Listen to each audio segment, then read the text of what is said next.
and member of the 301st Fighter Squadron. I flew 18 and 1/2 missions. I ended up as a POW in Germany, shot down while strafing.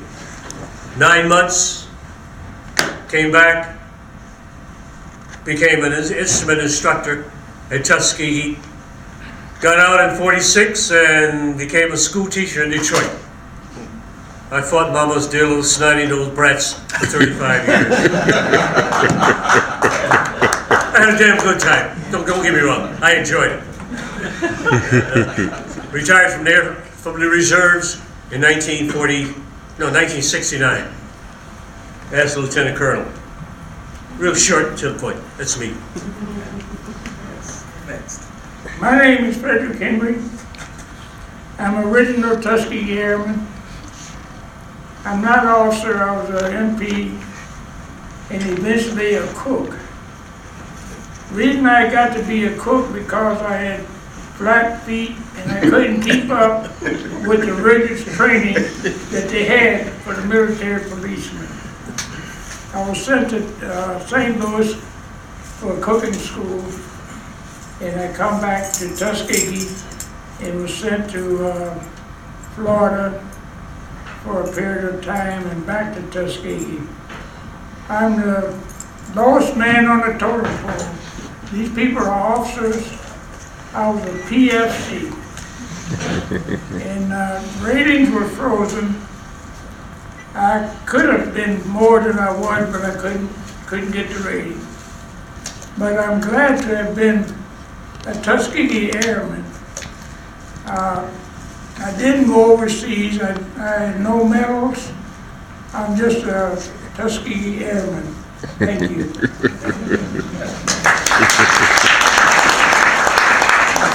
bottom of the pole still holds up the rest of the pole, Mr. Henry. Right. My name is Washington Du Bois Ross. I was born in Mountain Bayou, Mississippi.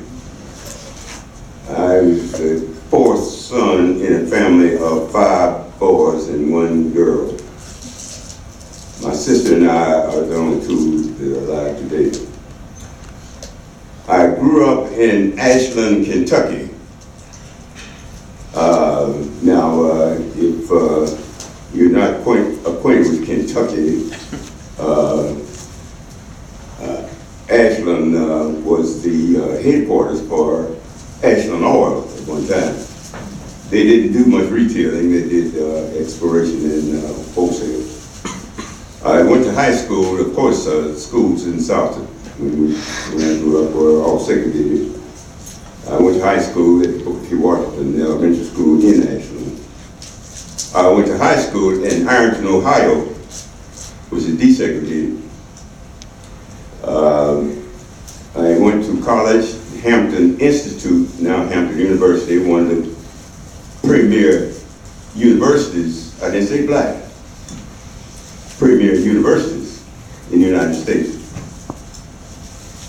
I majored in education. My major was mathematics and my minor was science. My first adventure with flying was when I was young, back in the 30s.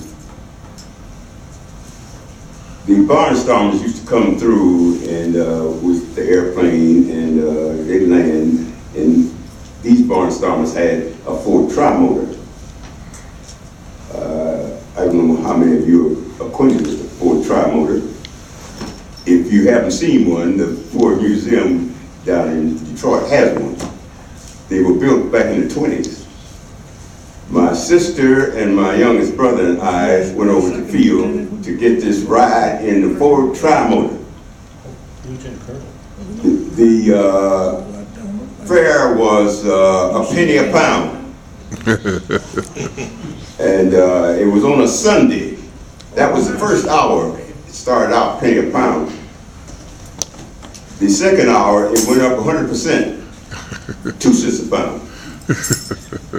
We got our pennies together and ran over to the field. The field, Ashland still doesn't have an airport. And by the way, Cincinnati's airport is not in Ohio, it's in Kentucky. Yeah, across the river. And when I was growing up, I was a little chubby, and I forgot how many pennies I had there, but it was more than my brother. It was a lot. Got in this tri-motor airplane, it started engines up, and it started shaking and rattling and going on, and we looked at each other and said, well, maybe this was not such a good idea. But finally, it took off and gave us an aerial view of the great city of Ashland, Kentucky, population 30,000. Took about 7 minutes. Took off, went around and landed. And my father wasn't at home at that time. He was by the way, he was a teacher. He was in Cincinnati, University of Cincinnati, working on his master's degree. And I don't think he ever flew, and he might have squashed our going up, but my mother was all for it. So I told my mother and my father when he got back home that if I got a chance to become a pilot, I was going to become a pilot. And that did not happen until I went to Hampton. In the late 30s, we all know from history that Germany, Hitler and his Air Force was wreaking havoc on the continent. They practically captured Poland with the Tuskegee bomber. It was a bomber that had low wing and had a siren on it, made a noise, and then they dropped bombs on it. And so they knew that, in Washington, by the way, they knew that if we were going to get into war, and the airplane would play an important part in it. Of course, if they have airplanes, you need pilots. I was going to be a senior in the fall of 1940. I was going to become a senior at Hampton. I mean, I'm back up a little bit. Congress can do anything they want to do or don't want to do. And I think we all know that now. We weren't at war, so they couldn't train pilots legally, I guess you would call it, in service. So they came up with the bright idea of a program called civilian pilot training. So Hampton was one of the colleges that had the program. I think there were 6 black colleges that had it, but I've seen different colleges mentioned, so I'm sure of 3. Hampton, Institute, West Virginia, and Tuskegee. There were about 50 of us who went through the program. 2 young ladies went through the program.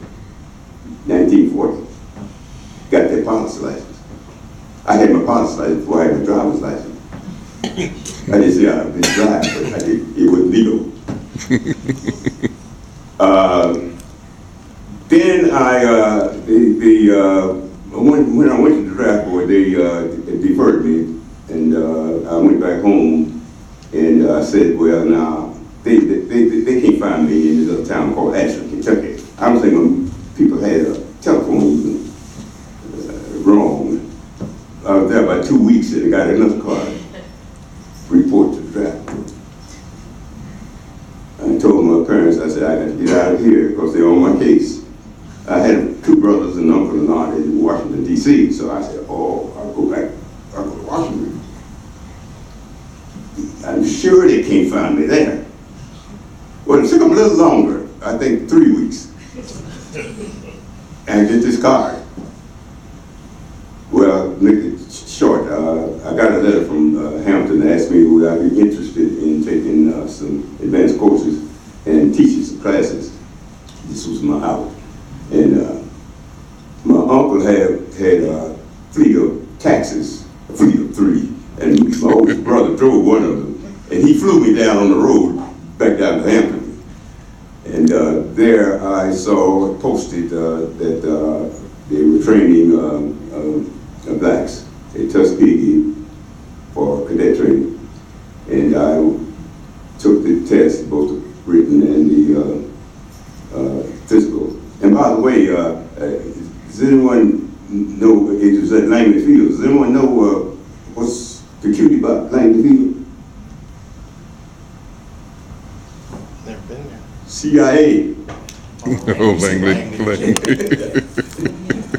CIA. But anyway, I passed the test. I won't go into something I ran into when he had to take the test. And I was out about a whole year before they called me. And they called me, and I went down to Tuskegee, went to primary. About 42 of us started out in primary, and 22 of us graduated. And picture he had me to autograph had Christopher Newman's name on it. As far as I know, he is the only other living in my class, 43I. Now there may be some other living, but I don't know about Christopher. We talked to each other. Well, okay. I did not go overseas with the group. I went over, 10 of us went over as replacements, and we went over in a converted cruise ship. We did not have escort. They said that the cruise ship was fast enough to outrun a U-boat. What about the torpedo? That was very consoling. But we heard that the captain had a hobby of ramming U-boats. And of course the Germans were not dumb. I mean, so they knew his route. And by the way, we didn't go the northern route. We went down and went straight on over to North Africa. But the Germans get a mine and put a pipe and whatnot over, make him think it's a periscope, and let him ram this mine. and that's what he did. And it didn't sink it, but it put a hole big enough so they had to take the ship back and repair it. And then he got orders from Washington, you don't be ramming any more U-boats. You just do what you're supposed to do. Joined the group when it was in Naples, Capitolina Airport. The first aircraft flew in combat was the P-39. We did patrol. The 5th Army was going up to take Rome, and they were landing in Anzio. And we flew patrol over the battleships that they bring in, soften up the beach. You know what soften up means. But that was first. And by the way, I worked in the Navy Yard, which is the Norfolk Navy Yard, which is in Portsmouth, Virginia, not in Norfolk. And I got to see these battleships.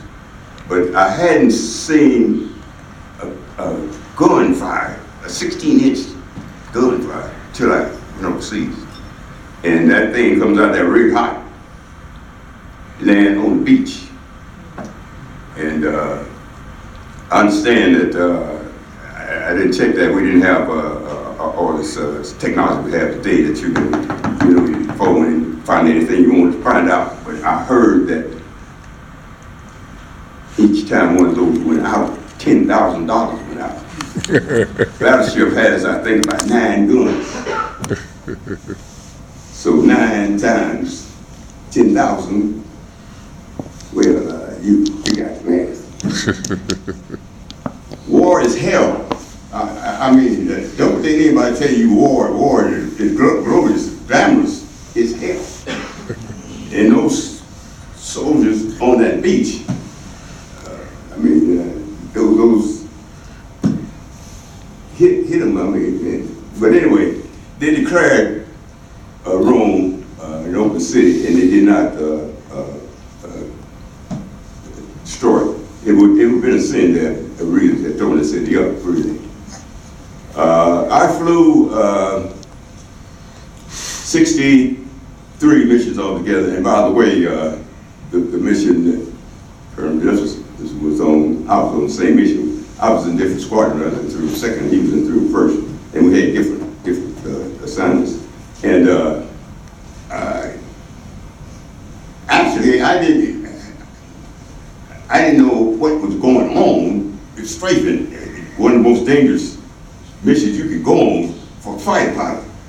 We want to fight up in the air, not down here on the ground. And so go and can't see the enemy. He's back in the woods there and whatnot, and with the anti-aircraft. Oh, the Germans had a gun 88 millimeter. They use it for everything. Anti-aircraft gun, anti-tank gun, whatever. And when I saw one, it looked so spindly, I didn't see how in the world it could even fire. But that thing, 20,000 feet up. But anyway, I went in and I saw these lights blinking, like Christmas when lights blinking going on. Then I realized these guys shooting at me. I did a 180 and went back to the base. I got hit, but it didn't hit the engine. And my crew chief said, Lieutenant, did you know you got hit? I said, no, I didn't know I got hit. He said, well, come here, I'll show you. And they put a hole in the fuselage, but it didn't hit the engine. If you hit the engine with a liquid cooled engine, you better hit the silk. I also flew the P-47. People ask me which of the aircraft did I like to fly the most. I said it depended upon what was the job. Now, for actual fighting, P-47, 8 50 caliber guns on it. You didn't even need to use your gun sight. You got on his tail and started firing. The cone of fire was so great that you bound to hit it. But the P-47 had one drawback for escort. It was a gas guzzler. You push that throttle forward, the gas gauge would be doing this. So it wasn't suitable for escort work. Then we had 51, started escorting the bombers. The P-47, I mean P-51 was a good plane, but I still, if I'm actually fighting, I still want P-47. It had a radial engine. We had a pilot that got one of the cylinders shot out. It still ran and he came back and landed. But if it had been a P-51 and you hit that engine, you better hit the cylinder because it's not gonna fly any longer. As I said, I flew 63 missions, came back, I became an instructor in B-25. There was another group, 477 bombardment group, and I was an instructor in the B-25. Now, I would not want to fly a bomber in combat, but in peacetime, it was nice airplane to fly. 2 engines, fly on one engine, several radios in it. So when I went on cross country, I didn't have to refuel most of the time with the fuel up the tank. Don't have to land. Most of the accidents happen when you're landing. And I